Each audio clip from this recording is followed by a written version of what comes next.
കലോത്സവത്തിലെ ഓരോ വേദിയിലും മത്സരം കഴിഞ്ഞാൽ സദസ്സിൽ വല്ലാത്തൊരു കാത്തിരിപ്പാണ്. ഫലം പ്രഖ്യാപിക്കാൻ ജഡ്ജസ് മൈക്കെടുക്കുമ്പോഴേക്കും നെഞ്ചെടുപ്പ് വരും. ഠിം ഠിം ഇങ്ങനെ കൈവച്ചാൽ മതി, ഇങ്ങനെ പഞ്ചാരി കേൾക്കാം. ഉദ്യോഗത്തിൻ്റെയും പിരിമുറുക്കത്തിൻ്റെയും പ്രാർത്ഥനയുടെയും മുഖഭാവങ്ങൾ സദസ്സിൽ നിറയും. നല്ല കാഴ്ചയാണ് കേട്ടോ, അനുഭവിക്കുന്നതിനറിയാൻ ടെൻഷൻ.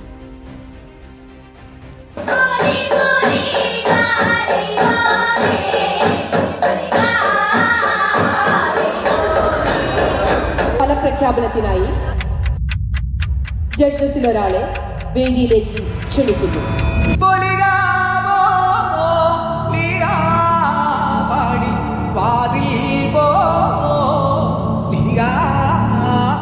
ഫലം എന്താകും എന്നതാണ് ആദി.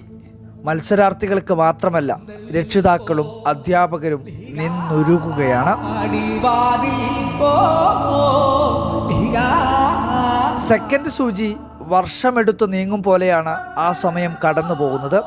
ഓരോന്നോരോന്നായി ഫലപ്രഖ്യാപനം.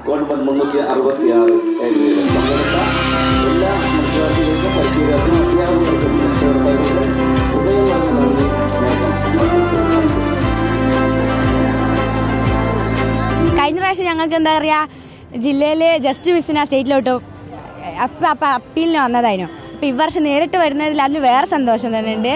ഇപ്പോൾ ഇവിടെ അഗ്രേഡ് കിട്ടിയതിൽ അതിലേറെ സന്തോഷം. കഴിഞ്ഞ വർഷം ഇവർ ഒരുപാട് സങ്കടപ്പെട്ടല്ലേ തിരിച്ചു പോയത്. അപ്പോൾ ഈ വർഷം അയ്യാറ് സങ്കടം ഉണ്ടാവരുതേ എന്ന് പ്രാർത്ഥിച്ച് തന്നെയായി നിന്നത്.